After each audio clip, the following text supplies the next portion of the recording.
Estamos entonces en la segunda clase del día de hoy, que es la clase 5 de Teología Sacramental.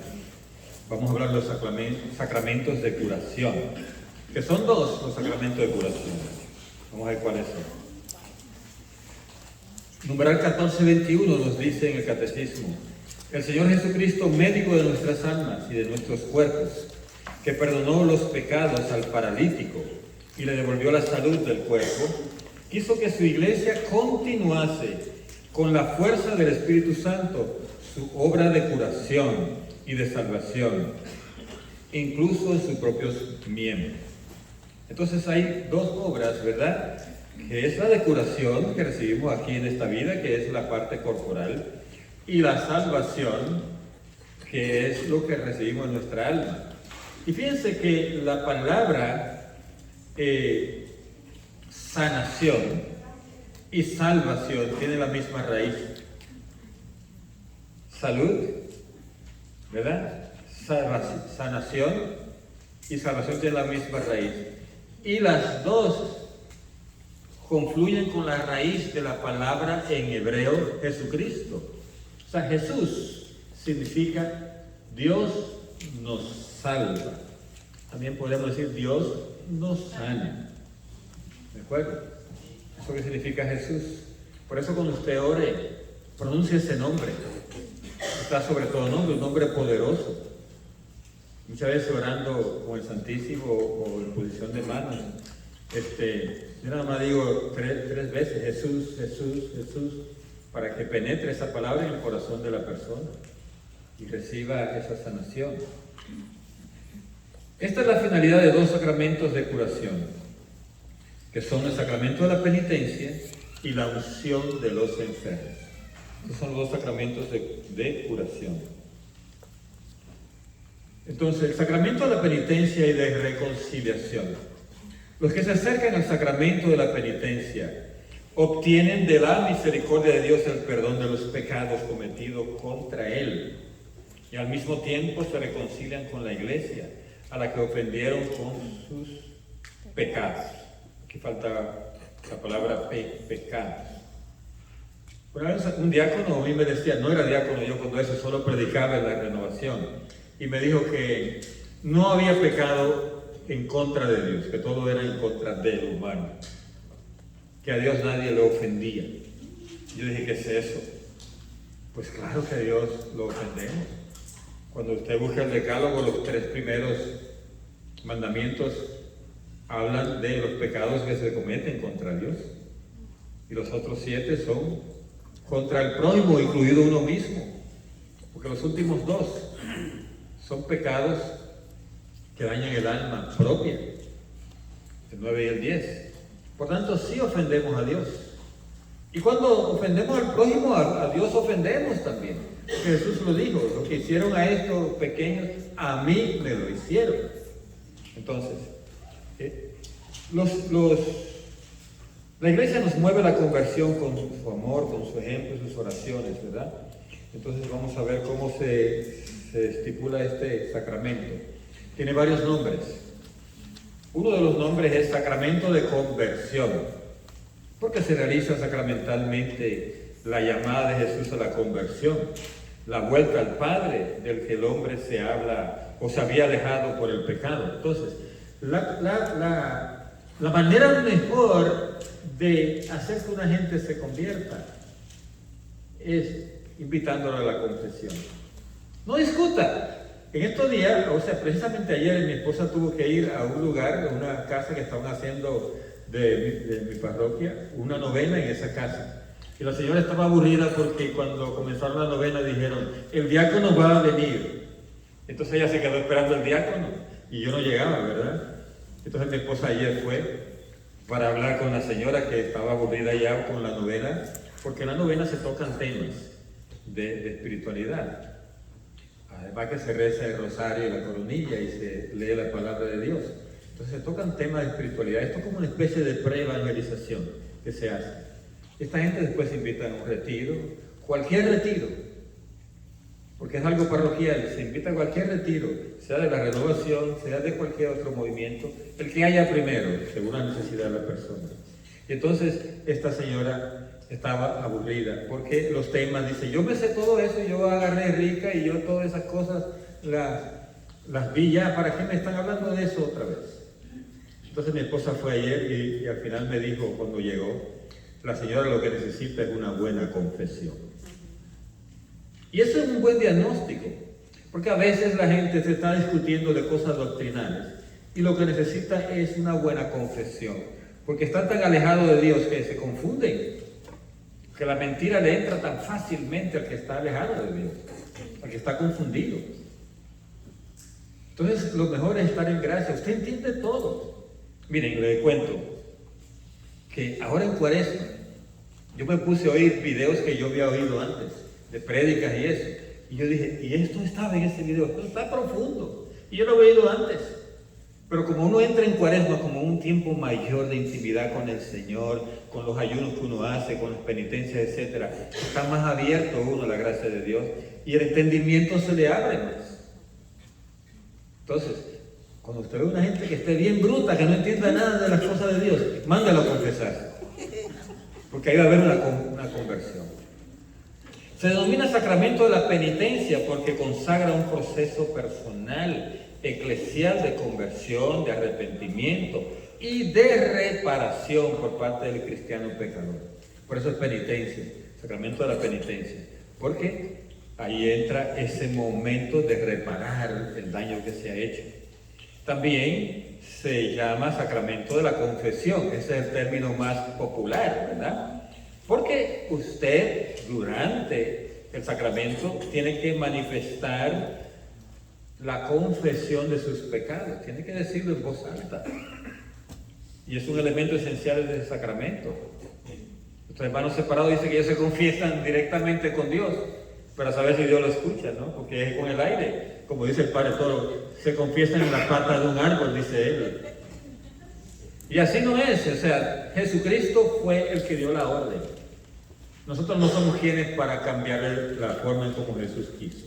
Jesús dijo, si quieren que le perdonen los pecados, confiésense delante de los hombres. Y así está en la carta de Santiago, también bien claro. Confiésense unos a otros. Pero en vez de yo contarle a la vecina de al lado, o en el programa de caso cerrado, o lo que fuera, contar todas mis cosas como hace gente, se confiesan en la televisión y tienen vergüenza de irse a confesar frente a un sacerdote. Y lo cuentan como chiste eso. No, mi hermano, esa vergüenza la pone el demonio. Porque Él nos quitó la vergüenza a la hora de pecar. Somos unos sinvergüenza cuando pecamos, ¿sí o no? Sí. Y después entonces está uno con taquicardia en la fila de la confesión. Una vergüenza, hasta que lo vean en la fila, uno no quiere. Se camuflan algunos, ¿verdad?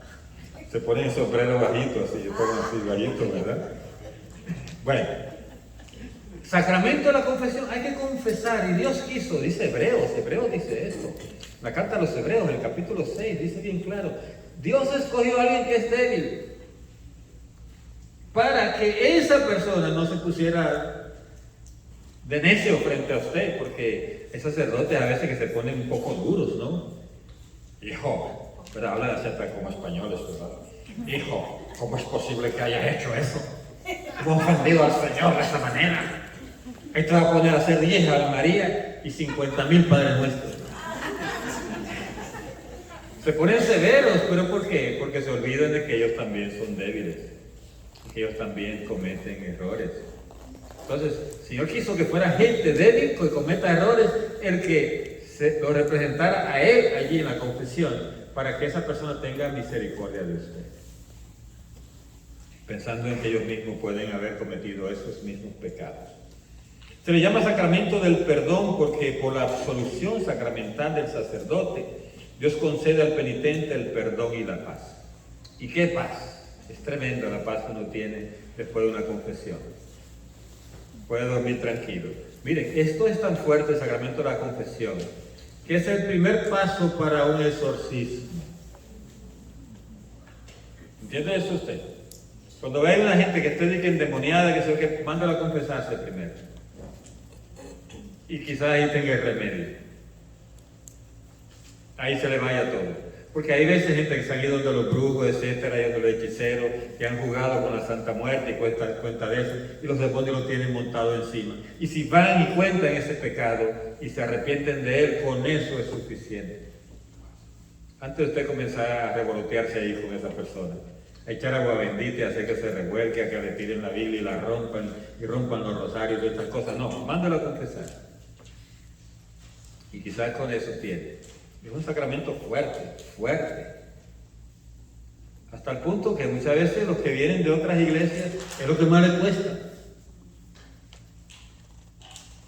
Porque ya se han metido en la mente que ellos estaban bien. Y cuando vienen cuentan su vida entera ahí, se dan cuenta que nada estaba arreglado. Que esa paz que consiguen después de la confesión les faltaba. Y entonces allí ya entienden el sacramento. Más que teoría, mándelo. Alguien que se le oponga al sacramento de la confesión, que diga, no, eso es confesarse con otro hombre igual que yo, etcétera, mándelo a confesarse. Oiga, dígale, ¿sabes qué? Vamos a hacer una cosa. Todo lo que tú quieras, que es otro hombre, que no sé qué, que es pecador igual que tú, etcétera, pero ve y confiésate y vamos a ver qué pasa. Hágale un reto. Hágale un reto a esa persona. Y que te cuente cómo, no lo que dijo, ¿verdad? Que te cuente cómo le fue después. ¿Qué pasó en su corazón? Y ahí se acaba la discusión. Caso cerrado, ¿verdad? Ahí sí. Se le denomina sacramento de reconciliación porque otorga al pecador el amor de Dios que reconcilia. Y sobre todo porque el sacramento nos vuelve otra vez como miembro de la iglesia. Si había pecado mortal, usted estaba separado de la iglesia aunque usted no lo creyera. Hay mucha gente que están en la misa o que están en el grupo de oración y están separados. O sea, no están vinculados a la viña. Por eso, a mí me extrañaba mucho, y era de esos combatientes de la renovación, que le decía a los otros servidores, pregunten a la gente sobre su sacramento, sobre su vida de gracia, porque puede que este grupo de oración no crezca, no haya presencia del Espíritu Santo, porque la mayoría de la gente está viviendo fuera de gracia. ¿Pero qué alabanza va a salir fuerte ahí? Lo que va a haber es pleitos, lo que va a haber es frialdad. Usted haciendo de todo, el grupo de música preparando buenos cantos, etcétera, y nada, la gente no se mueve, no hay nada. ¿Por qué? Porque si la mayoría está viviendo de una manera inadecuada, sin la gracia de Dios, no puede haber la gracia moviéndose. Entonces es muy importante el sacramento de reconciliación. Y atiendan bien. Anoche estaba yo en un grupo de oración y lo felicité porque hicieron muy bien la oración de perdón, entre comillas. No se podría llamar oración de perdón, debe ser oración de arrepentimiento, ¿verdad? Así le llama oración de perdón, dejémosla ahí, pero es por el enfoque. Esa oración de perdón que se hace en los grupos de oración tiene que ir al arrepentimiento y dirigirse las personas al sacramento, porque allí no se produce el sacramento. Entonces es importante hacer esa salvedad. Vamos a verla ahora. ¿Por qué un sacramento después del bautismo? Un sacramento de reconciliación. La conversión a Cristo, el nuevo nacimiento por el bautismo, el don del Espíritu Santo, el cuerpo y la sangre de Cristo recibido como alimento, nos han hecho santos, inmaculados ante Él, como la iglesia misma, esposa de Cristo, es santa, inmaculada ante Él.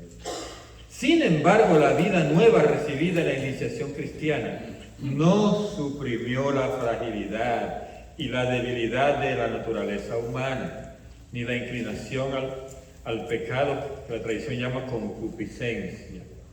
¿Se recuerda el nombre de su tía? Concupiscencia. Ahí está esa tía todo el tiempo presente con nosotros. Va a donde quiera que vayamos. Esa es la carne, que dicen, ¿verdad? Que dijo Jesús, el espíritu es animoso, pero la carne es débil. Eso es concupiscencia. Y que permanece en los bautizados a fin de que sirva de prueba en ellos. Mire que la concupiscencia tiene un papel. Usted quisiera no tener concupiscencia, pero déjeme darle una mala noticia. La va a tener hasta que se muera. Ahí ya se le va a separar.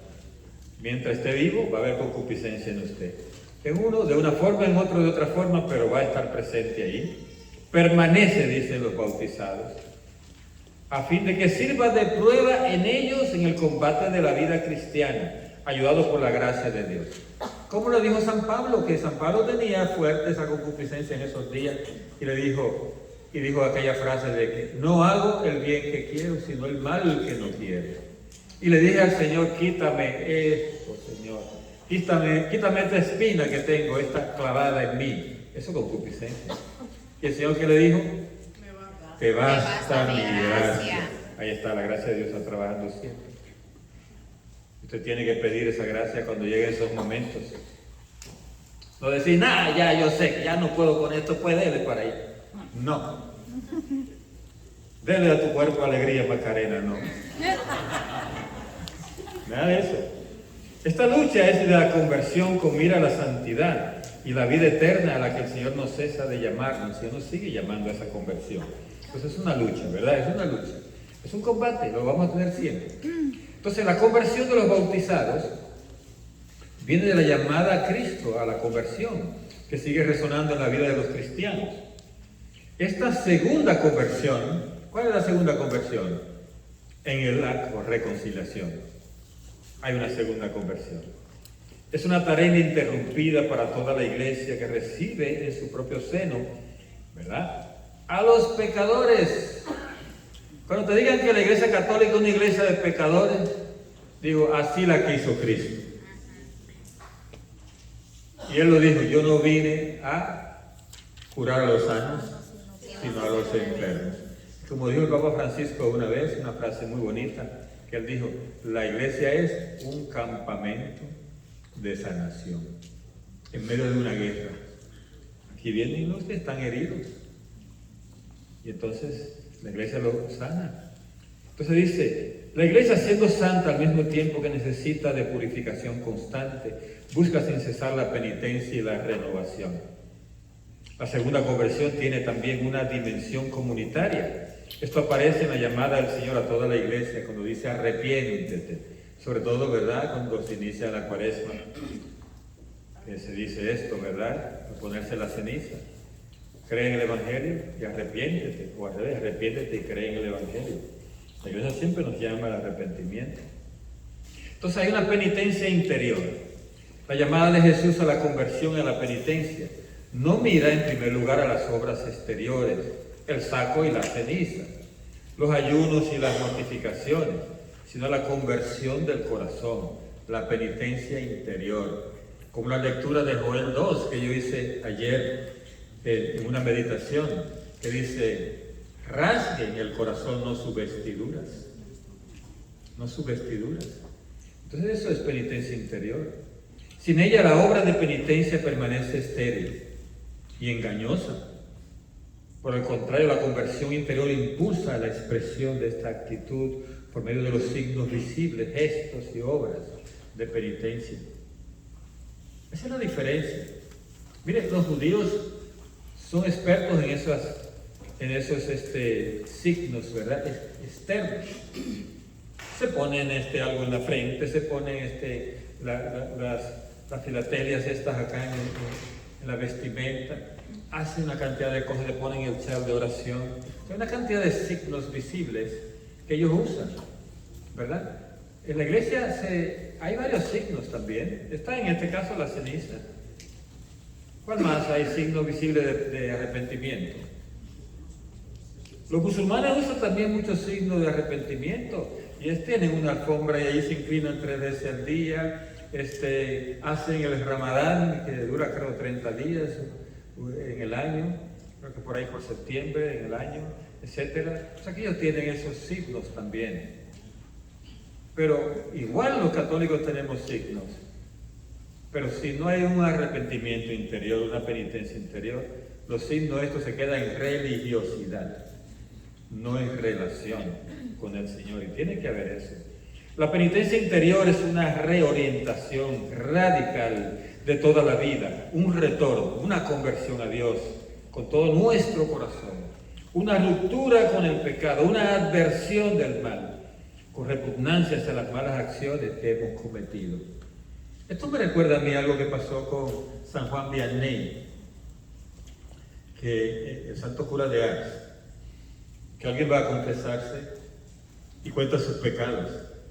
Y San Juan Vianney comienza a llorar. Y el Señor dice, ¿usted por qué llora? Dice, por lo que tú no lloras, por tus pecados estoy llorando. Y si nosotros vamos y frescamente decimos, yo hice esto, hice lo otro, pero frescamente sin sentirlo de corazón, sin llorar el dolor de los pecados, que dice que es una condición para confesarse, entonces estamos en obra estéril, por ahí, por fuera, ¿no? No hay algo interior, una repugnancia hacia las malas acciones que hemos cometido. Una técnica que usted puede usar, y eso está basado en un psicólogo que se llamaba Pavlov, que él inventó aquello de la relación de un sonido con lo que el perro hacía. Él empezó con un perro, ¿no? Y él le daba al perro una comida, o le presentaba una comida, y el perro salivaba. Pero él tocaba al mismo tiempo un timbre cuando le iba a dar la comida. Y lo hizo varias veces. Y al final tocó el timbre solo sin ponerle la comida y el perro salivó. Y ahí inventó él unas cosas ahí en psicología. Entonces, nosotros también podemos hacer eso con el pecado, asociarlo con cosas que nos den repugnancia, ¿verdad? Entonces ustedes, o cada uno de nosotros, cuando le llega una tentación, poner al lado la repugnancia de eso, ¿verdad?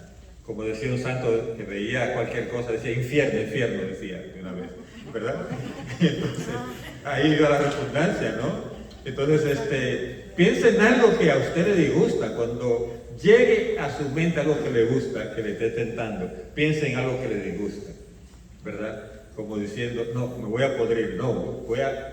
Y esto hizo una vez un santo que se puso a criticar a una señora que andaba con mal olor. Una señora criticaba a otra que andaba con mal olor. Y dijo, la señora si hiede. Y entonces el santo la oye y le dijo, ¿sabe que su alma hiede más? Le dijo la señora, y eso fue nada más para que ella se diera cuenta la penitencia interior. ¿Saben que el pecado hiede? San Juan Bosco olía el pecado en los jóvenes, lo olía. Ella sabía de qué traía, porque cada pecado tiene un olor diferente. No se ponga a oler al que está al lado.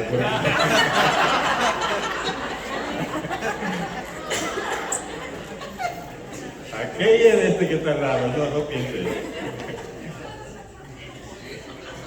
Esto de la penitencia interior comprende el deseo y la resolución de cambiar de vida, con la esperanza de la misericordia divina y la confianza en la ayuda de su gracia. O sea, hay una gracia del Señor allí, y es lo que decía San Pablo, ¿verdad? O sea, que Dios le dijo, me basta tu gracia, o te basta mi gracia. Nosotros podemos decir la frase de otra forma, decir, Señor, me basta tu gracia. Y esa gracia nos va a ayudar en los momentos de tentación. Dame un nuevo corazón. Hay una canción que es así, no está ese título en su catecismo. Pero yo le puse así porque nos habla aquí en el numeral 1432 que el corazón del hombre es rudo y endurecido. Y Jesús se lo dijo, eso hizo Moisés porque ustedes tienen el corazón duro. Y es preciso que Dios dé al hombre un corazón nuevo, como lo dice Ezequiel 36, ¿verdad? Que habla de un nuevo corazón. Y dice, la conversión es primeramente una obra de la gracia de Dios, que hace volver a Él nuestros corazones. Dios es el que nos da la fuerza para comenzar de nuevo.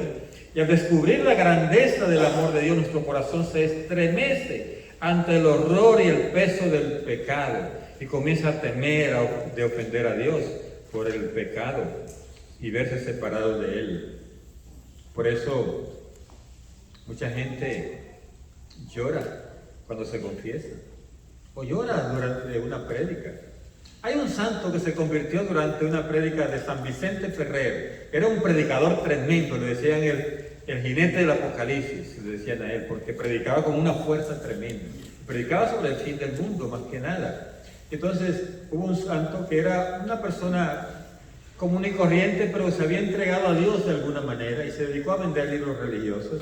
Y en una venta de libros religiosos él llegó a un lugar donde estaba San Vicente Ferrer predicando y él dijo, aquí hay muchos que son cristianos, a ellos les voy a vender libros. Y él llegó allí, se llamaba Juan de Dios, y oyó esa prédica de Vicente Ferrer y se hincó a llorar porque en ese momento miró su interior y reconoció todos los pecados que había cometido.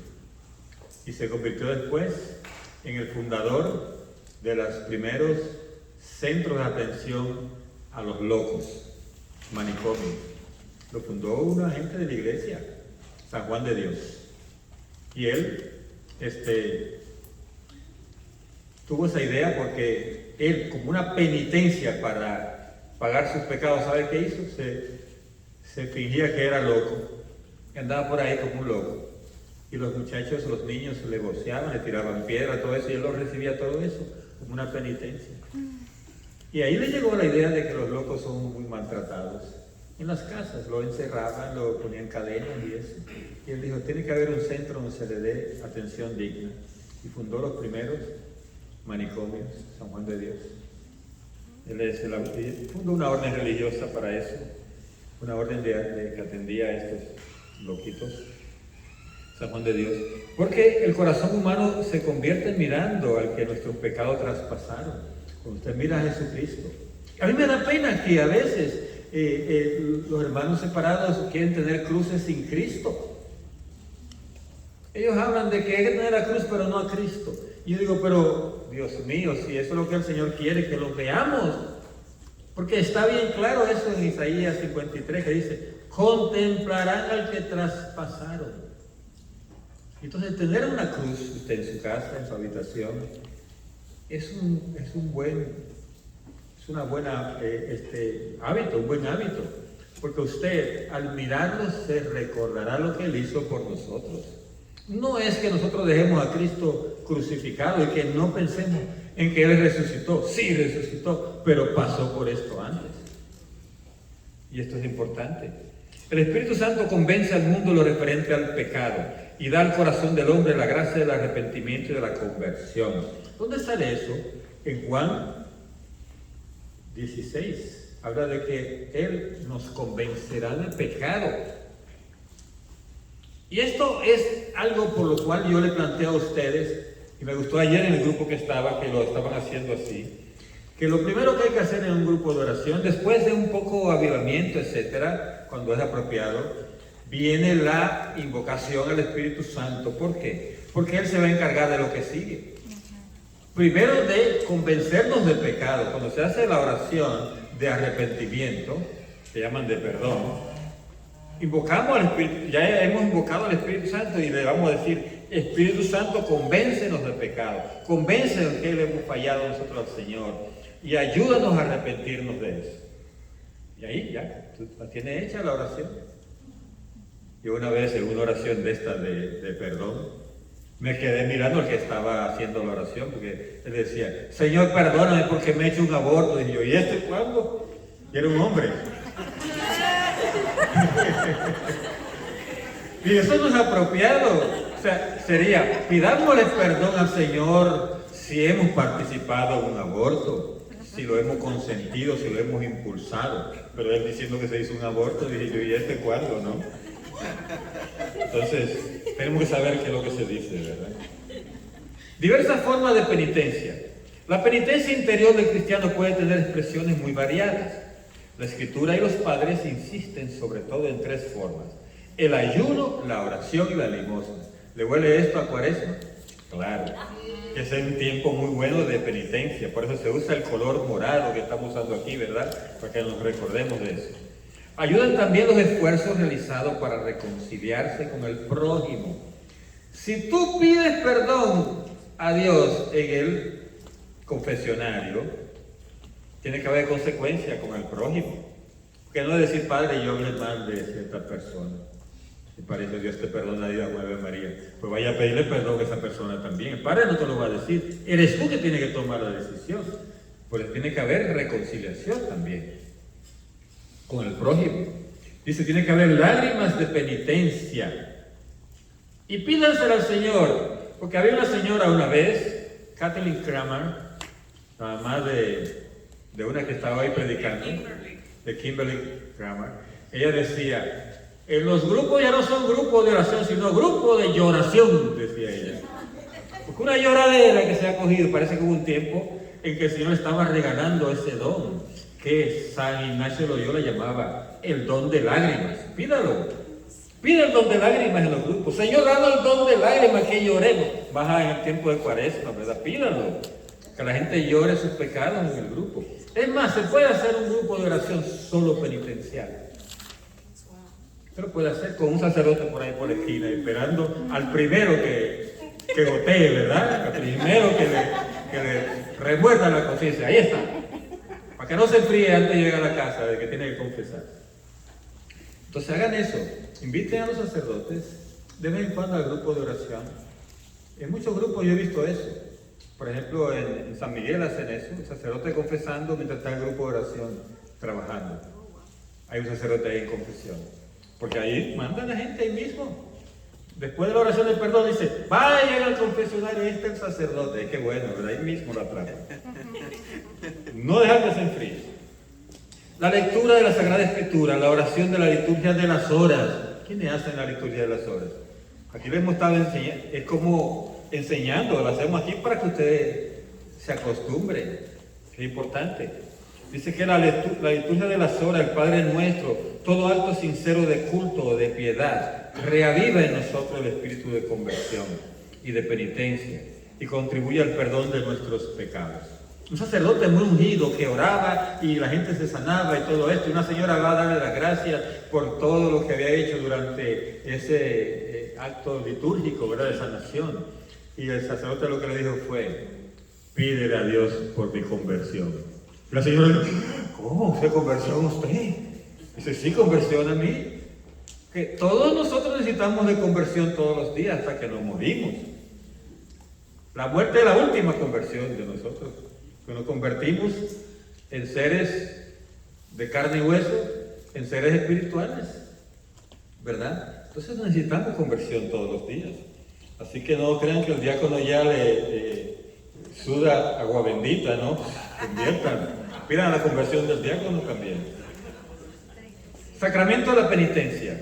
El pecado es ante todo ofensa a Dios, ruptura de la comunión con Él, al mismo tiempo contra la comunión con la Iglesia. Por eso la conversión implica a la vez el perdón de Dios y la reconciliación con la Iglesia. Son las dos cosas. Por eso el sacerdote representa a Jesús que te perdona y representa a la Iglesia que recibe tu reconciliación. Entonces es lo que expresa y realiza litúrgicamente el sacramento de la penitencia y la reconciliación. Solo Dios perdona los pecados. Eso le dijeron a Jesús cuando le dijo al paralítico, tus pecados te son perdonados. Y parece que nuestros hermanos separados están con esa todavía. Solo Dios perdona los pecados, por eso me confieso con Dios directamente. No, Jesús dijo, yo soy. Y recibí esta misión de mi Padre y así me los envío a ustedes para que lo que retengan sea retenido y lo que perdonen sea perdonado. Está bien claro, San Juan 20, 21. Y aquí está en Marcos 2:12 cuando dice, el Hijo del Hombre tiene poder de perdonar los pecados en la tierra. Y después el Hijo del Hombre le entregó ese poder a los hombres a través de los apóstoles, para que ellos ejerzan ese poder divino. Más aún la virtud de su autoridad divina. Jesús confiere este poder entonces para que puedan ejercer en su nombre el poder de perdonar. Juan 20, 21. Esa frase es muy importante. Si le queda mal, a ustedes tienen la memoria de teflón, que a algunos no se les pega nada, ¿verdad? Apréndase esto, Juan 20, 20, como la vista, ¿verdad? 20, 20. Juan 20, 20, ahí está cuando Jesús pronuncia las palabras que constituyen o instituyen el sacramento de la confesión. Juan 20, 20. Quiso que su iglesia fuera instrumento del perdón y de la reconciliación que nos adquirió el precio de su sangre. Entonces, ¿reconciliación con la iglesia? Sí. Numeral 14:44 dice: al hacer partícipe a los apóstoles de su propio poder de perdonar los pecados, el Señor da también la autoridad de reconciliar a los pecadores con la iglesia. Da la autoridad y el poder. El sacerdote, el poder de perdonar los pecados, se representa en la estola que se pone en color morado, ¿verdad? Que se pone. Ahí está el poder. O sea, ahí está representado simbólicamente ese poder. Y entonces está claro que el colegio de los apóstoles, unido a su cabeza, que es Cristo, recibió la función de atar y desatar dada a Pedro, que fue dada a Pedro, pero para todos los discípulos y los apóstoles. La palabra atar y desatar significa: aquel a quien excluyáis de vuestra comunión será excluido de la comunión con Dios. Aquel a quien recibáis de nuevo en vuestra comunión, Dios lo acogerá también en la suya. La reconciliación con la iglesia es inseparable de la reconciliación con Dios. Estaba oyendo un testimonio en estos días de una hermana que se pasó a la iglesia católica y era una hermana separada. Y ella decía que la pregunta que le hacía a alguien cuando decía que por qué los seres humanos, un sacerdote podía tener el poder de atar o desatar, o sea, el poder de perdonar, que ese poder era simbólico, que Jesús lo que quiso decir es una prédica, dice, cuando digo esto, Jesús lo que quería decir, una prédica sobre el arrepentimiento y cómo podía ser. Dice, no es ninguna prédica. ¿Por qué? Si hubiera sido una prédica, Jesús le hubiera dicho, yo le doy el poder de ustedes de convencer a la gente que se arrepienta. ¿Y ya? No, le dijo, le doy el poder para atar y desatar. Ahí está bien claro cuál es el poder, que solo Dios tenía, y por eso Jesús dijo, para que vean que el Hijo del Hombre tiene este poder, levántate y camina. Ahí se convencieron los que decían lo contrario, porque así somos nosotros, eso se ve. Cuando dijo, tus pecados se son perdonados, se veía que él le perdonó los pecados, que se le fueron, no se veía. Pero cuando dijo, levántate y camina, ahí dijo, se le fue el aire todito. Pareció goma que se desinfló, ¿verdad? Y entonces, a nosotros, ahora nos convencemos de lo igual. Vemos nosotros que llega un predicador o un sacerdote y comienza a orar y se comienzan a sanar los enfermos. Y a levantarse de la silla de ruedas la gente está, ¡wow! Pero no decimos ese wow de la confesión. Cuando una gente sale al confesar, deberíamos decir, ¡wow! Salió un nuevo convertido ahí. Deberíamos decir así. O cuando acabamos de comulgar, ¡wow! ¡Qué tremendo lo que he recibido! Es que tenemos ese problema, que lo que no vemos no nos maravilla. ¿Y la fe dónde se va? Entonces, sacramento del perdón. Cristo instituyó el sacramento de la penitencia en favor de todos los miembros, pecadores de su iglesia. Ante todo, por los que después del bautismo hayan caído en el pecado grave y así hayan perdido la gracia bautismal y lesionado la comunión eclesial. Le preguntó un periodista al Papa una vez, ¿cómo se define el Papa? Y era el Papa Francisco. Y él dijo, como un pecador. Y el periodista se puso annoying, como dicen por ahí, ¿verdad? Dijo, wow, ¿y esto? ¿Verdad? Es que quería que el Papa dijera, yo soy el rey de la tierra, yo soy el príncipe de Jesucristo. No, él dijo, soy un pecador.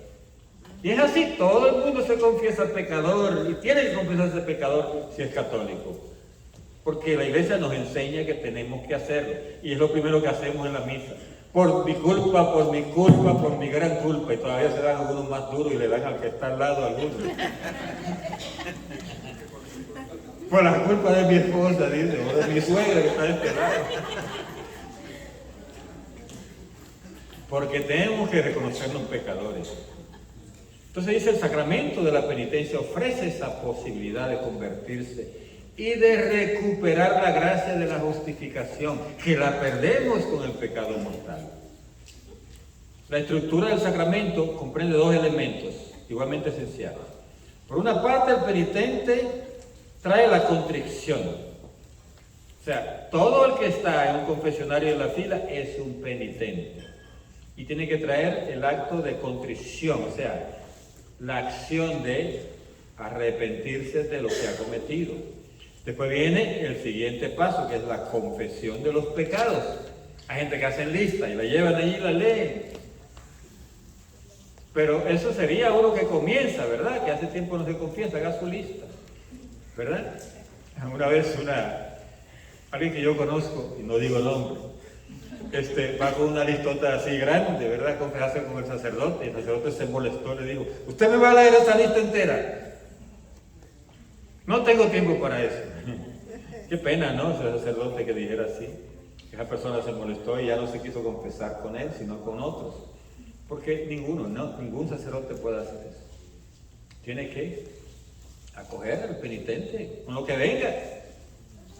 Y no, sean breves, cuenten nada más un pecadito, nada más. No me vengan con el mismo pecado, dijo un sacerdote en una homilía.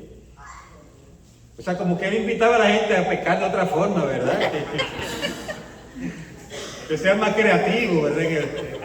En el pecado. No, pues, no, ninguna de esas cosas puede hacerse. Y dice, por otra parte, tiene que haber satisfacción de obras, ¿verdad? Que es el arrepentimiento y lo que yo hago después de confesarme. Aunque el sacerdote diga, un Padre Nuestro, un Ave María, usted después tiene que hacer lo necesario para expiar lo que ha hecho. Entonces, ahí viene la satisfacción de obras. Por otra parte, el ministro concede el perdón, determina la modalidad de la satisfacción, o sea, el Padre Nuestro, de María, lo que le diga, y ora por el pecador. Yo te asuelvo en el nombre del Padre, del Hijo y del Espíritu Santo, y hace una oración por usted. Y hace penitencia con él. ¿Cuál es la penitencia que hace el sacerdote contigo? Ofrece sus oraciones, ofrece sus horas que él está ahí sentado oyendo los pecados. Como dice un autor peruano que tiene una canción que se llama, busquen esa canción, es hermosa, Sonríanos Padre, busquen así, de Enrique Ascoy, Sonríanos Padre, porque él dice en esa canción, debe ser bien duro estar oyendo pecado todo el día, dice él en esa canción, y debe ser duro. Los sacerdotes, una de las cosas que tienen que hacer que les resulta más duro a veces es la confesión. Y hay otros sacerdotes que, como una penitencia, se meten horas a confesar. En la parroquia que yo voy a la misa en la semana, todos los días el sacerdote se mete 15 minutos antes de la misa a confesar. Todos los días. Ya la gente sabe. Así no se le acumula el número de penitentes. Como dijo el sacerdote de mi parroquia, que dijo, ustedes llenan la fila de penitentes, se llenan, dice, pequen menos, dijo él, ustedes son muy pecadores. Así debe decir, ¿verdad? Pero ahí está, hay que confesarse. Entonces, y hacer penitencia. El pecado es curado y restablecido en la comunión eclesial. Actos del penitente. ¿Qué le toca hacer a usted y a mí como penitente cuando vamos a confesar?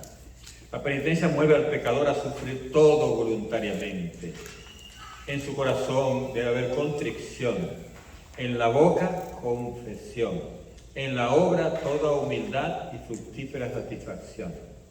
O sea, hay que hacer todas estas tres cosas. Contrición. Hay que prepararse, eso está en el corazón. Y en la boca, confesión. Hay que confesar. No se puede ocultar ningún pecado. Y si es mortal, tiene que decirse de primero, para que usted ya sienta el alivio. Y no le tiente el enemigo con ocultar eso. Porque si usted oculta un pecado mortal en una confesión, la confesión se hace nula, se nulifica y comete otro pecado al ocultar. Entonces, la contrición entre los actos del penitente aparece en primer lugar. Es un dolor del alma, una detestación del pecado, o sea, detestarlo, con la resolución de no volver a pecar.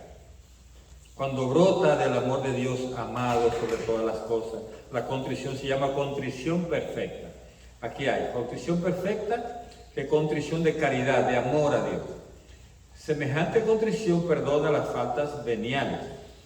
Si usted no tiene tiempo de hacer una confesión antes de la misa, si durante la oración primera usted tiene una contrición perfecta, un dolor del pecado cometido, siendo pecado venial, queda perdonado con una contrición profunda, ¿verdad? Perfecta. Entonces, y obtiene el perdón de los pecados mortales si comprende la firme resolución de recurrir tan pronto sea posible a la confesión sacramental. Si usted está en un retiro y usted tiene algo que sea un pecado grave, y usted tiene durante el retiro una contrición perfecta, y llegó el sacerdote y no da tiempo a confesarse, usted puede en ese retiro participar de la misa, siempre que sea un pecado que no vuelve a cometer, como el vivir en concubinato, ¿no? Usted puede participar de la misa y comulgar. Eso es lo que está diciendo aquí. Porque usted ha hecho la firme resolución de recurrir tan pronto sea posible a la confesión sacramental. Eso es lo que está diciendo. Tome eso en cuenta. Porque yo una vez, una persona llegó durante un retiro y dice, yo quisiera comulgar, tengo esa ansia de recibir al Señor. Y yo me arrepentí, y sí había arrepentido durante el retiro, había llorado como Magdalena. Creo que hubo que trapear el piso y todo. Yo dije, yo creo que tú estás preparada para comulgar.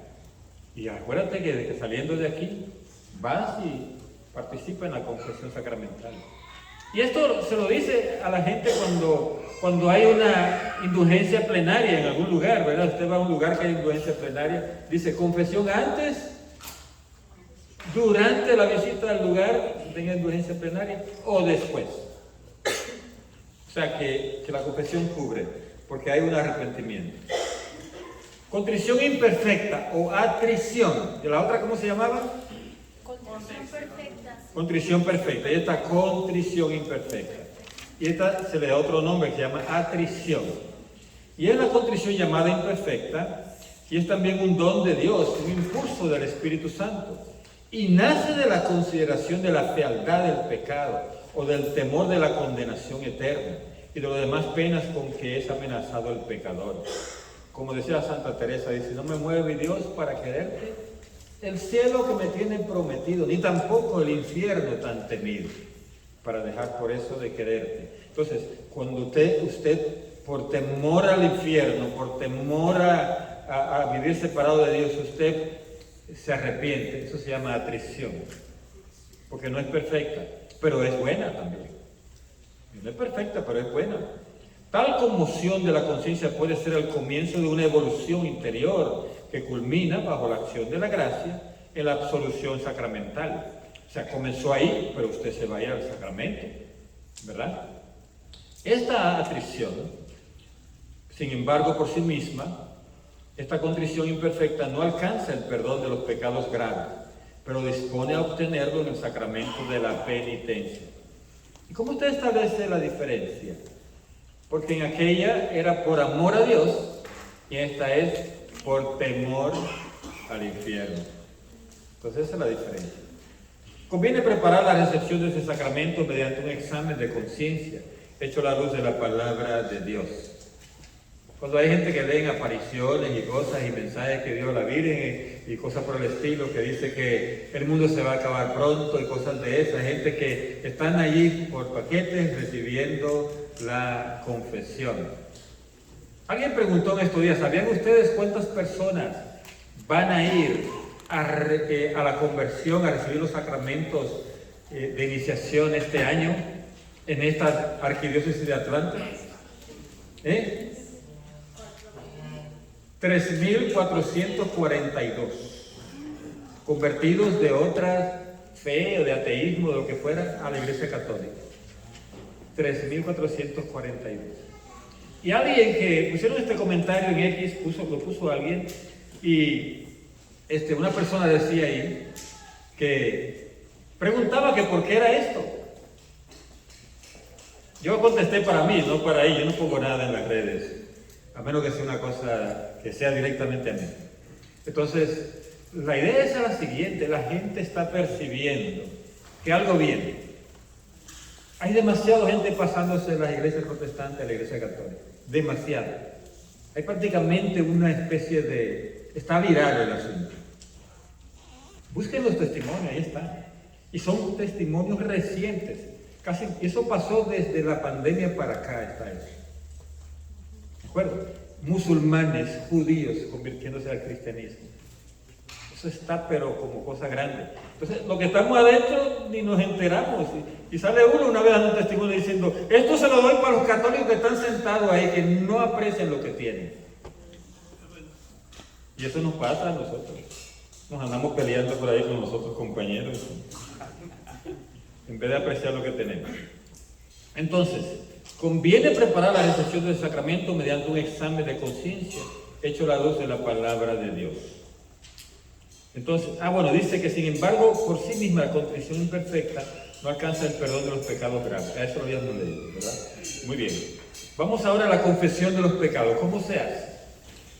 Esta confesión nos libera y facilita nuestra reconciliación con los demás. Por la confesión el hombre se enfrenta a los pecados de que se siente culpable. Asume su responsabilidad. Ahí está la cosa. Y por ello se abre de nuevo a Dios y a la comunión de la iglesia, con el fin de hacer posible un nuevo futuro. Mire, si a usted le da vergüenza confesarse, a todos nos da, ¿verdad? El Señor, ofrezca eso a Dios, porque por algo es. Esta es una forma de nosotros purificarnos, el ofrecer esa vergüenza. La confesión de los pecados hecha al sacerdote constituye una parte esencial del sacramento de la penitencia. Por eso la iglesia es bien cuidadosa de confesiones en masa. Solo se puede hacer en un avión. ¿Cómo así con un avión? Cuando todo el mundo, el avión se está cayendo, hay un sacerdote ahí, digan, el Señor, pongan sus pecados en su mente ahora mismo y pídanle perdón a Dios. Y yo le voy a dar la solución a todos. Y todo eso se va para el cielo, avión completo. Así se puede.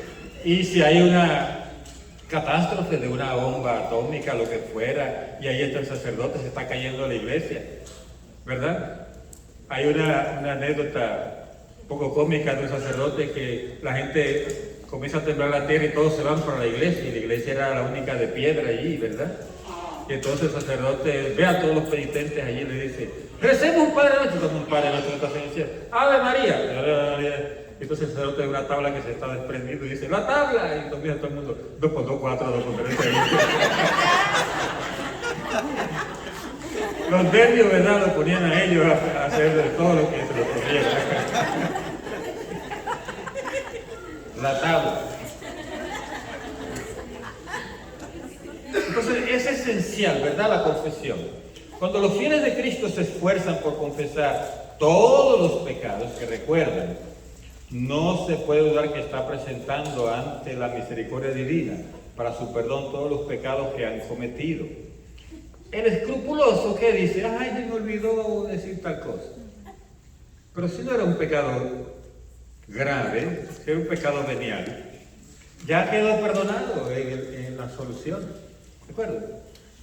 Usted se le olvidó decir, ay, yo le dije una mentirita a la compañera en el trabajo. Ah, listo, pues ahí se le olvidó en la confesión, pues ahí quedó perdonado. ¿De acuerdo?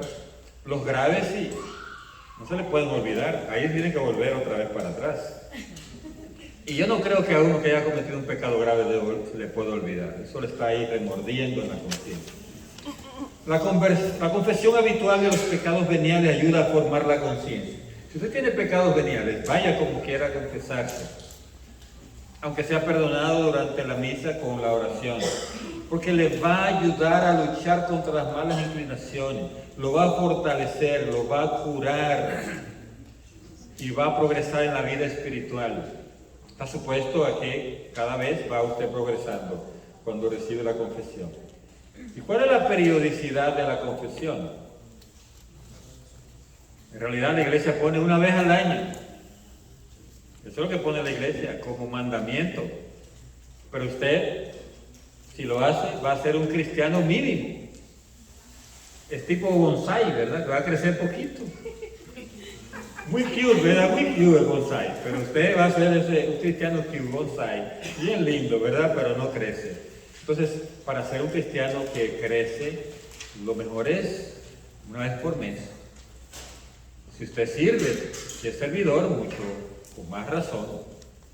Porque hasta dar clase, usted da clase con pecados en su corazón, su clase le va a salir un poquito así que no mueve a nadie, que nadie aprende, ni usted mismo va a hablar con sabiduría, que el Espíritu Santo no se mueve.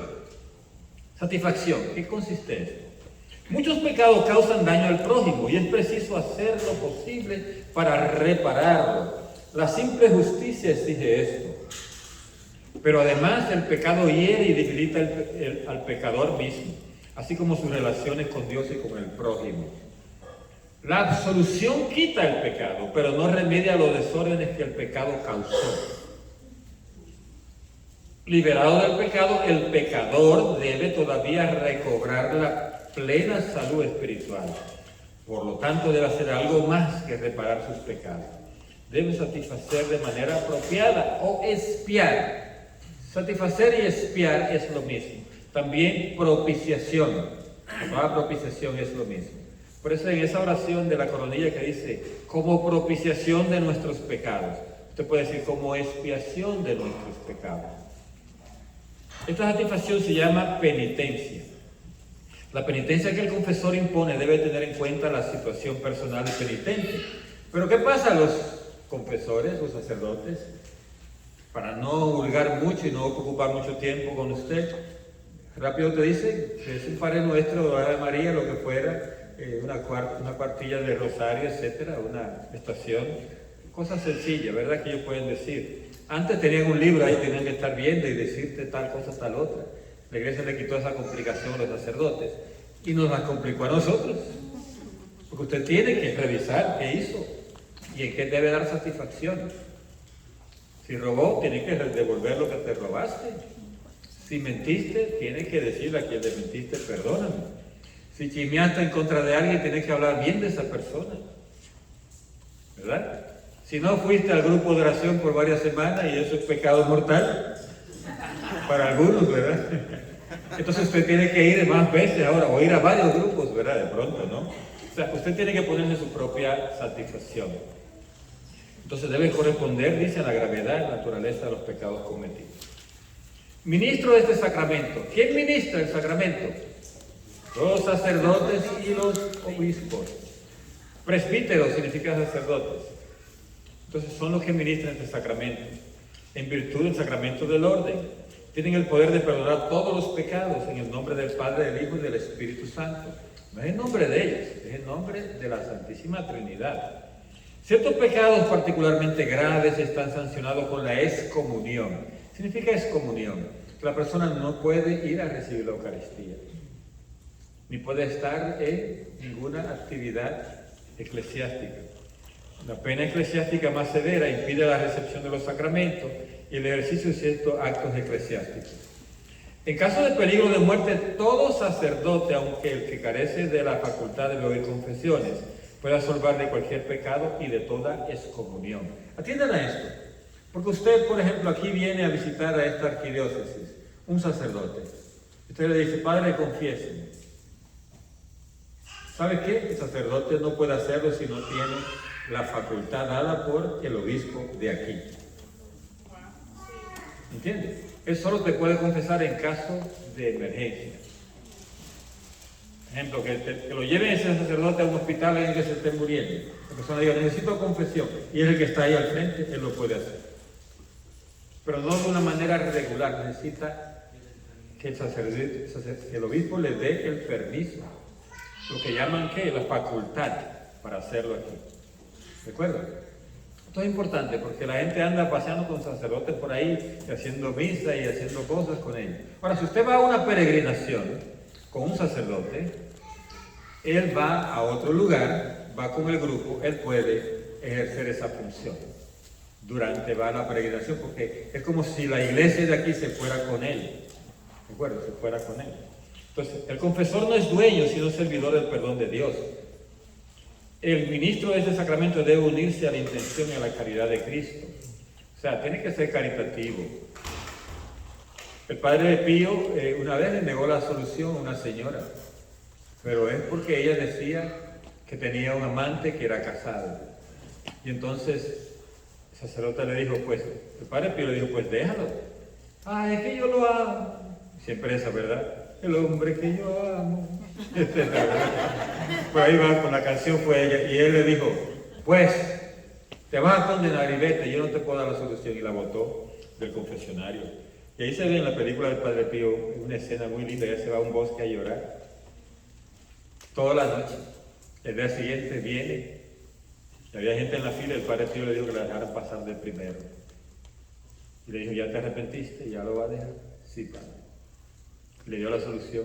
¿Y qué hizo ella? Se quedó con él ahí. Fue la secretaria que él tuvo por muchos años hasta que se murió. Bendito Dios. Entonces, ahí le detuvo. Porque no cumplía el Padre Pío. Entonces está la palabra sigilo sacramental.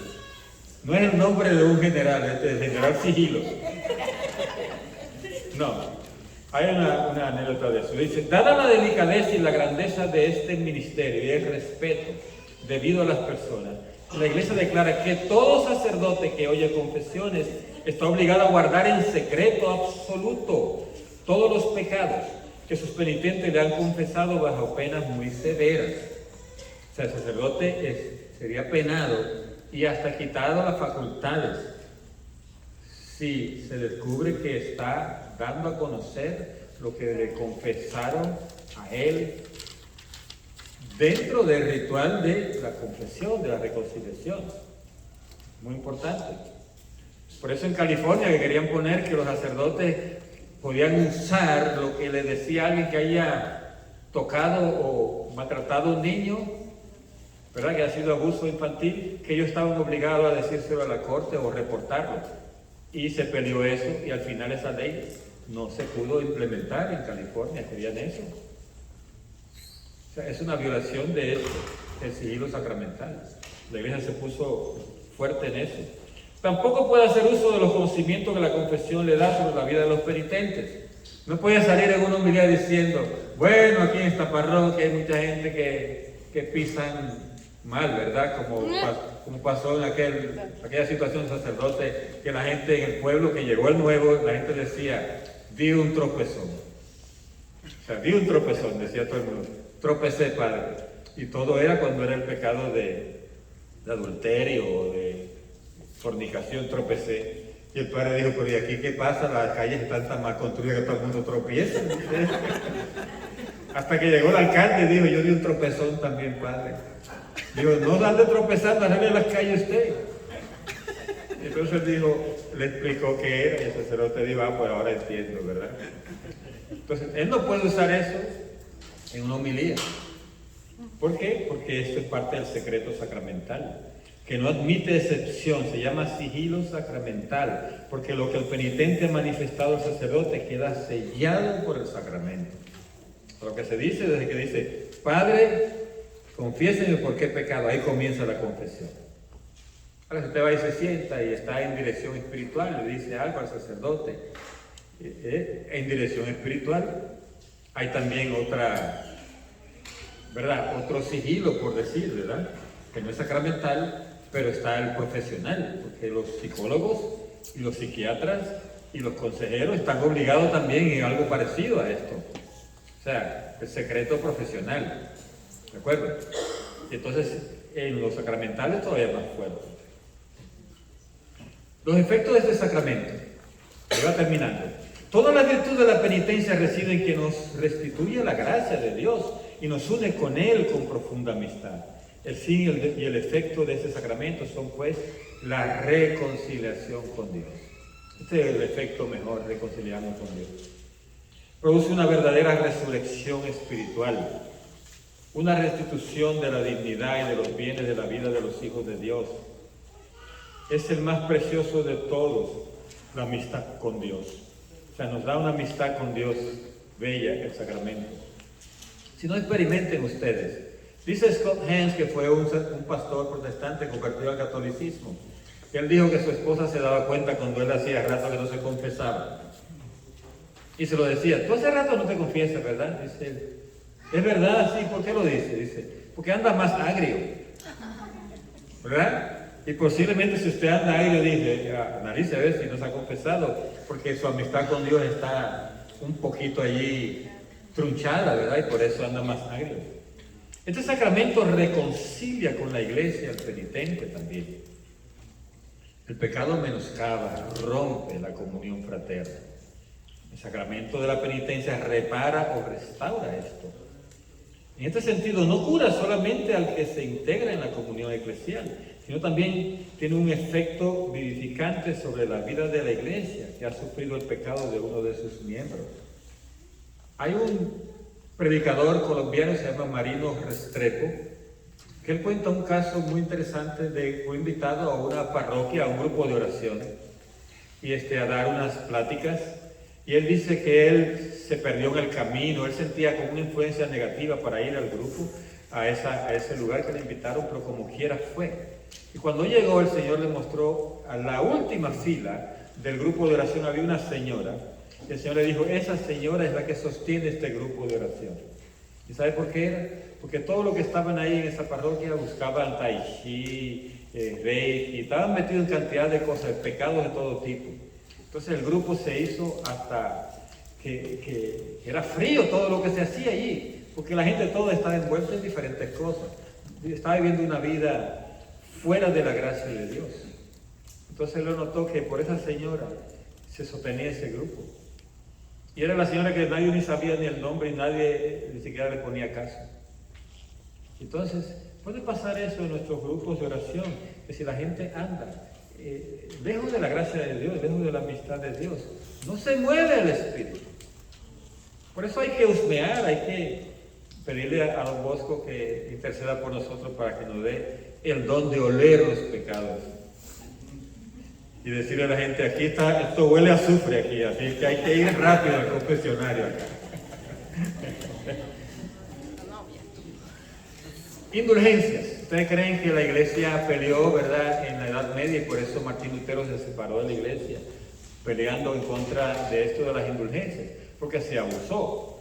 Y cuando yo leí esto en el catecismo, dije yo, esto todavía existe, cuando yo creía que eso se había abolido, pero no se ha abolido la indulgencia. Siguen ahí, lo que la iglesia pidió perdón y se retractó del mal uso de ella.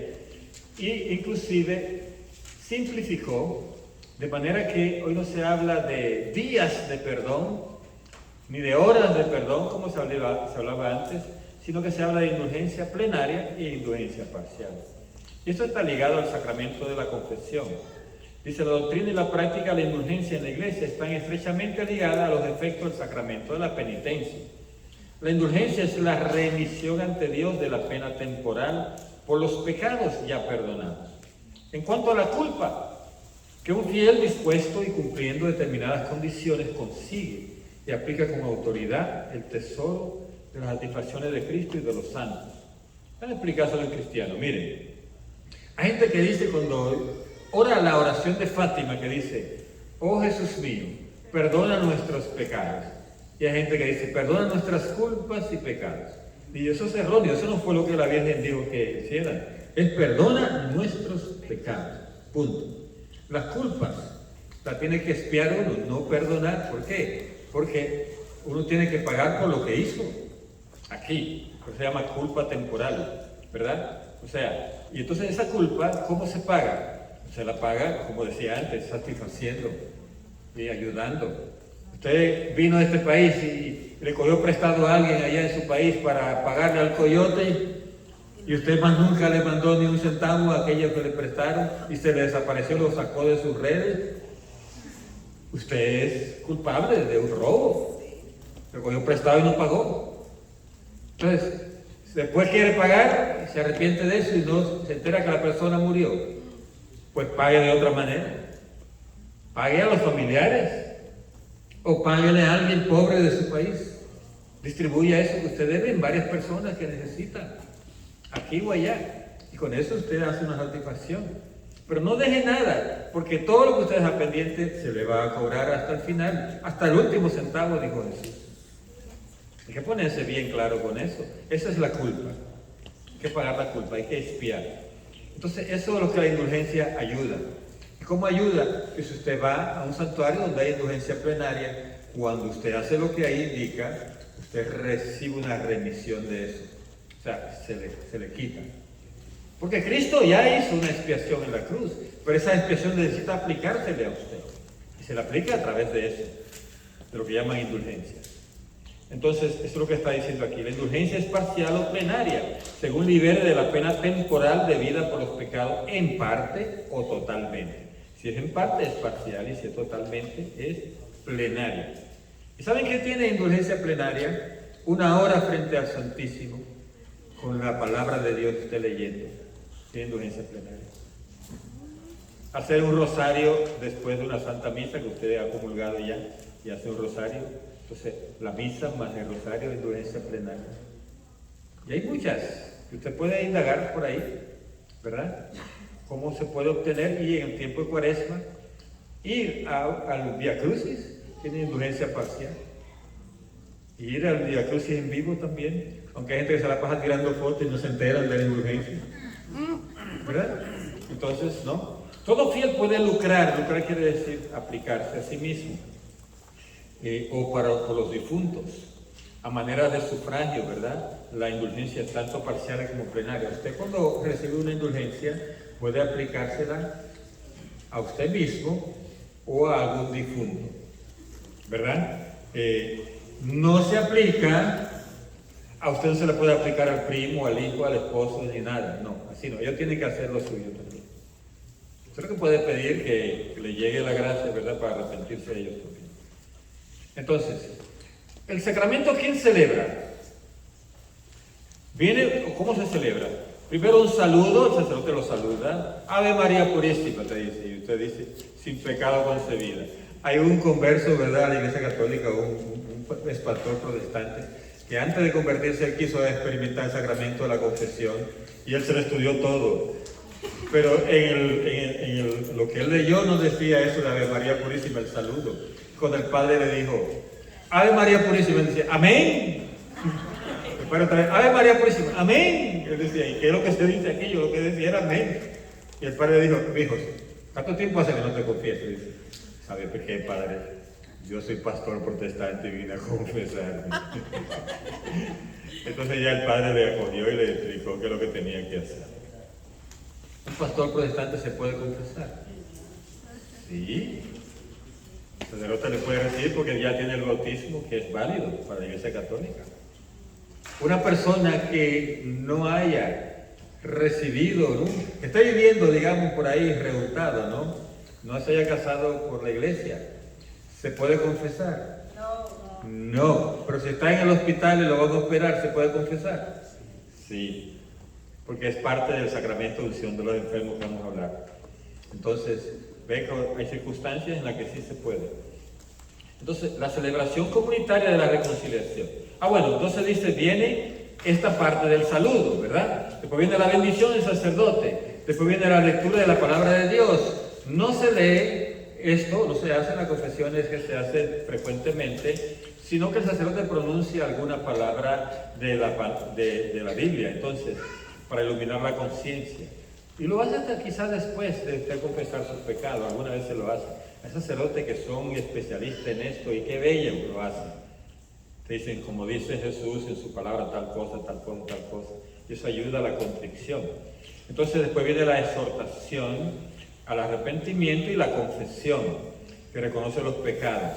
Y usted lo manifiesta el sacerdote. Después viene la imposición y aceptación de la penitencia, y al final la absolución del sacerdote y acción de gracia y despedida. Entonces, estos son como los pasos así más amplios. Después eso puede acortarse un poco, dependiendo de la situación del sacerdote y cuántos penitentes hay. En caso de necesidad grave se puede recurrir a la celebración comunitaria de la reconciliación con confesión general y absolución general. Entonces, ¿cuáles son esos casos graves? Ya le dije, el avión que se está cayendo, el edificio que se está cayendo la tarde. Entonces él lo confiesa a todos.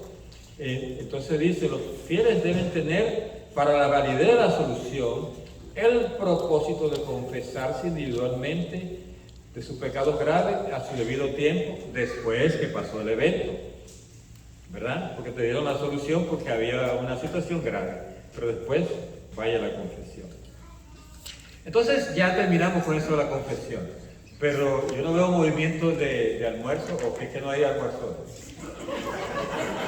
Si no entramos ahora a la unción de los enfermos, faltan unas pocas filminas para la unción de los enfermos, que es el otro sacramento de curación. La enfermedad y el sufrimiento se han contado siempre entre los problemas más graves que aquejan a la vida humana. La enfermedad puede conducir a la angustia, a repliegue sobre sí mismo. O sea, la persona que se entra en una especie de congoja, ¿verdad? A veces incluso hay una desesperación, hay rebelión contra Dios. Puede también hacer a la persona más madura por la enfermedad, ayudarla a discernir en la vida lo que no es esencial para volverse a lo que lo es. Con mucha frecuencia la enfermedad empuja a una búsqueda de Dios, a un retorno a Él. Por eso la enfermedad se convierte en un camino de conversión para mucha gente y un camino de perdón. Y esto inaugura la curación. Y a veces cuando vamos a orar por la sanación de la persona, tenemos que tomar en cuenta esto, que Dios puede estar haciendo con esa enfermedad algo que ayude a la conversión de esa persona.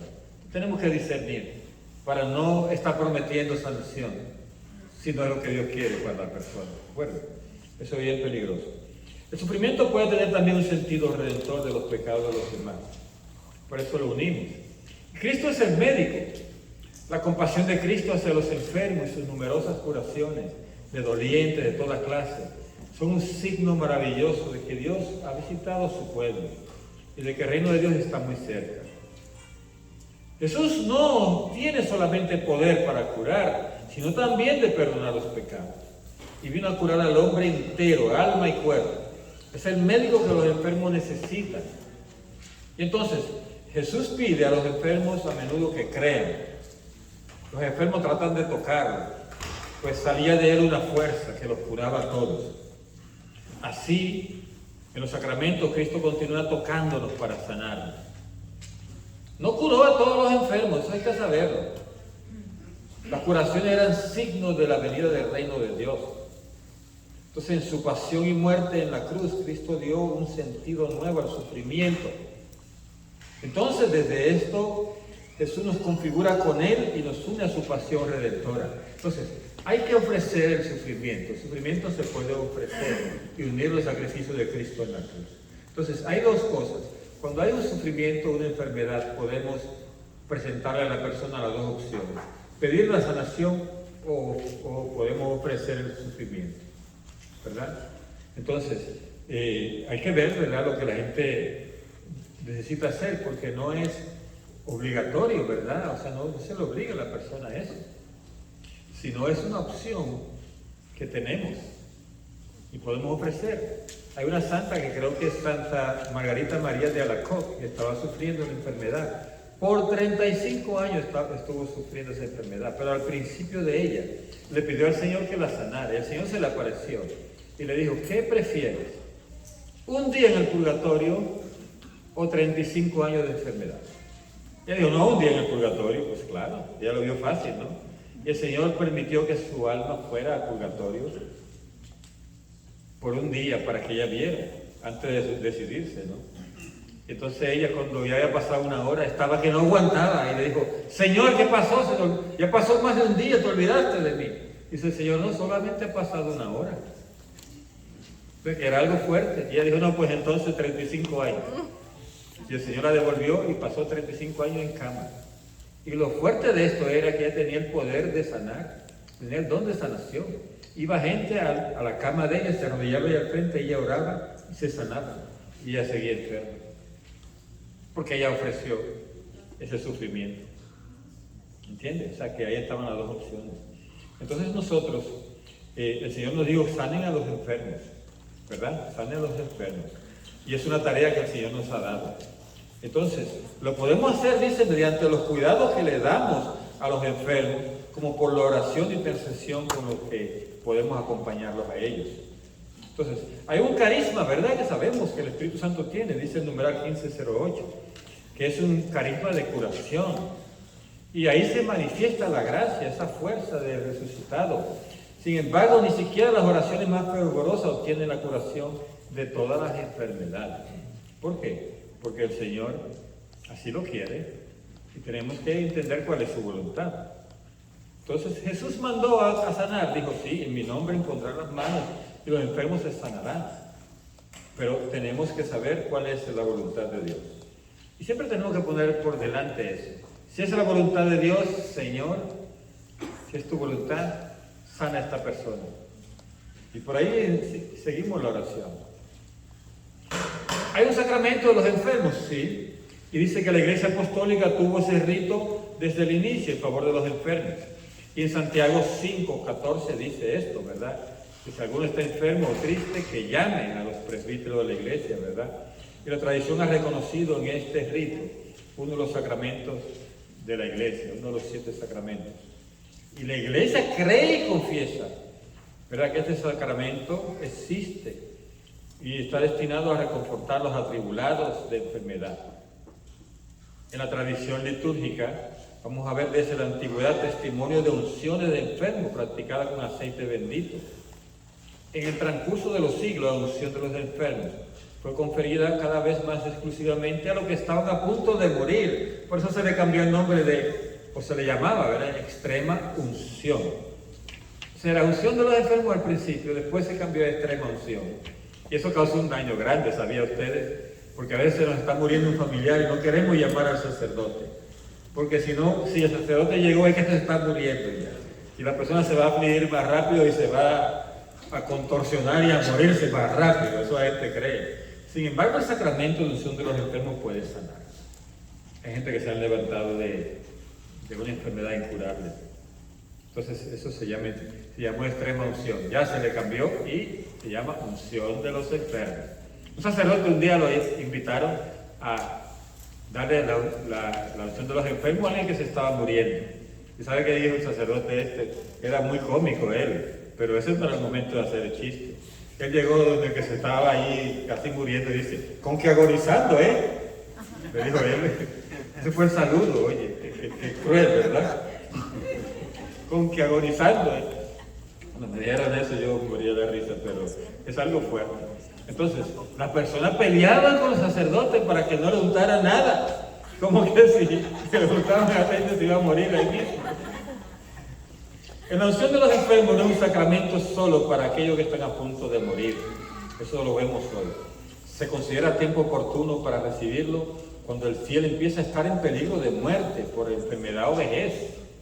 Cuando ya los achaques lleguen que usted no se pueda mover mucho, vaya y reciba la unción, ¿verdad? Cuando se lo van a operar también, reciba la unción.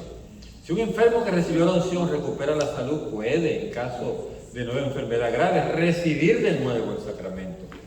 En el curso de la misma enfermedad, el sacramento puede ser reiterado si la enfermedad se agrava. ¿Cuáles otros sacramentos anteriores a este fueron reiterados? De lo que hemos hablado hasta ahora. ¿El bautismo? No, es único, ¿verdad? ¿La confirmación? No, pero la confesión sí, y la Eucaristía. Y la Eucaristía, reiterado, ¿verdad? Puede ser recibido muchísimas veces. Es apropiado recibir la unción de los enfermos antes de una operación importante. Usted tiene derecho a eso y puede pedir al sacerdote o al capellán en el hospital. Esto mismo puede aplicarse a las personas de edad avanzada cuyos esfuerzos se debilitan, cuyas fuerzas se debilitan. Así que cuando ustedes me vean que yo no llegué aquí, me fui a recibir la unción de los enfermos. Solo los sacerdotes son ministros de la unción de los enfermos, ni el diácono. A mí me llaman a veces la gente queriendo que yo vaya a orar por un enfermo y yo le digo, ¿ya llamaron al sacerdote? No, pues llamen primero al sacerdote.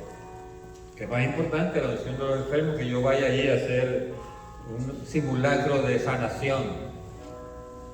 Si el Señor no me da el poder, si no me da la unción en ese momento, si no es la voluntad de Dios, ¿para qué? Hay que buscar la unción primero, después podemos orar. Y si ya un sacerdote dio la unción, puede llegar al ministro de la Eucaristía, extraordinaria la Eucaristía, a dar la comunión, ¿verdad? Con el diácono a orar. Entonces, estamos terminando ya casi. La celebración del sacramento. Como en todos los sacramentos, la unción de los enfermos se celebra de forma litúrgica y comunitaria, que tiene lugar en familia, en el hospital o en la iglesia, para un solo enfermo o para un grupo de enfermos. A mí me invitaron, creo que fue la iglesia que está en Litia, Spring, o no, creo de la otra que está, es una iglesia que se llama Cristo el Buen Pastor, algo así. Y me invitó una vez sacerdote para participar con él en un ritual de unción de los enfermos. Estuvo bien hermoso. Y ahora la gente hacía fila, él le imponía el aceite a todas las personas, en la frente, en las manos. Muchas veces se hace cuando es individual, hasta en los pies también, ¿de acuerdo? Entonces él decía la oración, yo solo ahí estaba sosteniendo ahí el cáliz, el recipiente con el aceite. Pero participé en la homilía, participé en otras cosas durante ese servicio. Y es hermoso, ¿verdad? Hacerlo de vez en cuando. Pídanle a sus pastores que hagan esto. Una ceremonia comunitaria de unción de los enfermos. Es muy conveniente que se celebre dentro de la Eucaristía, memorial de la Pascua del Señor. Se hace la misa y después se hace la unción. Y esto entiéndase bien. Nosotros en la renovación surgió el término de misa de sanación. Y eso no existe. O sí existe, todas las misas son de sanación. Todas. Entonces se puede decir, cuando ustedes convoquen una misa, que va a haber servicio de sanación, ustedes pueden ponerla en el flyer, que diga, misa con servicio de sanación. Porque la gente va a saber que se hace primero la misa y después se hace el servicio de sanación. Para que no pase como un grupo de oración que yo estaba, que hacían misa de sanación y la hacían al principio después de yo pecador. Y sabe qué hacía la gente, llegaba en montón a la misa a reventar. Cuando terminaba la parte del servicio de sanación, se iban y dejaban la misa, lo más importante. Error, ¿verdad? Entonces, debe hacerse al final. La celebración del sacramento comprende principalmente estos elementos. Los presbíteros de la iglesia imponen en silencio las manos a los enfermos, oran por los enfermos en la fe de la iglesia. La epíclesis de este sacramento es esa imposición de manos, ¿verdad? O la imposición del aceite. Luego ungen al enfermo con este óleo bendecido. Entonces ahí está. Esa es la celebración del sacramento. Entonces, ¿qué efecto produce? El Espíritu Santo está allí, ¿verdad? Y la gracia primera de este sacramento es una gracia de consuelo, ¿verdad? Consolar a los enfermos, de darle paz, de darle ánimo para vencer las dificultades propias de la enfermedad o de la fragilidad de la vejez. Esta gracia es un don del Espíritu Santo que renueva la confianza y la fe en Dios, fortalece contra las tentaciones del maligno, especialmente tentación de desaliento y de angustia ante la muerte. Además, si ha cometido pecado, le serán perdonados, dice Santiago, porque cuando se hace el sacramento hay confesión. Entonces, si se hace un servicio en la iglesia, tiene que haber esos tres pasos: la confesión primero, después la Santa Misa y al final la imposición del aceite bendito. Entonces, si por la gracia de este sacramento el enfermo recibe la fuerza y el don de unirse más íntimamente a la pasión de Cristo, ¿verdad? Lo puede hacer, puede decidirlo. El enfermo a su vez contribuye a la santificación de la iglesia y al bien de todos. Fíjense que esto es importantísimo. Hay una organización en la Iglesia Católica que tiene lo que llama almas víctimas, que son una persona que se designa en el grupo para ofrecer su sacrificio por el bien de ese grupo. Supongan ustedes que en su grupo de oración de su parroquia hay alguien que siempre iba, esa persona siempre iba, pero ahora se enferma y está solo en la casa. Háganlo participar del grupo de oración de esa manera. Y usted dice, mire, a tal hora, tal día se sigue celebrando el grupo de oración. Usted póngase en oración por nosotros y ofrezca su sufrimiento por el bien del grupo. Y sigan visitándola y sigan participando a través de eso. No la aíslen, que a veces le aislamos a esa persona y nos olvidamos. Pues esa persona sigue siendo valiosa para el grupo a través de su sufrimiento, ¿verdad? Entonces contribuye a la santificación de la iglesia y al bien de todos. Entonces, está el viático, que es el último sacramento del cristiano.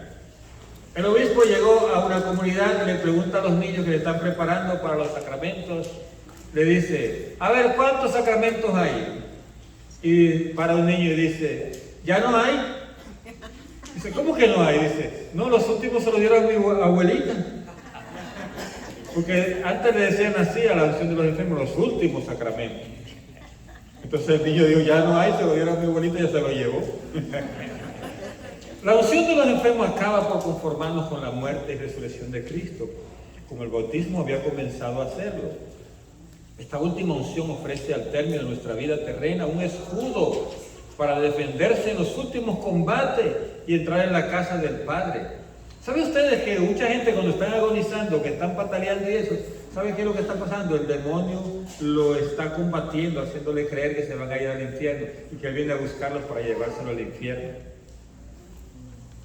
Y a muchos santos le ha pasado, a San Martín de Porres les pasó. Y era un santazo. O sea que, porque usted vea a una gente pataleando y no diga, este era malísimo, mira cómo está agonizando pataleando. No se quiere morir. ¿Verdad? Dame un segundito. Vamos a terminar con la última. La penitencia, la santa unción, la Eucaristía en cuanto a viático constituye cuando la vida cristiana toca a su fin. Los sacramentos que preparan para entrar en la patria o los sacramentos que cierran la peregrinación. Entonces, la Eucaristía cuando se da como parte del sacramento de la unción, cuando hay alguien que está moribundo, se llama viático. Porque es como el pan para viajar para allá. Se llama viático. Ustedes oyen esa palabra, ya saben qué es. Palabra de teólogo, viático, anáfora hoy, ¿verdad? Viático, anáfora. Por ahí, por favor, y ahí termina. Entonces yo le doy el viático a ustedes.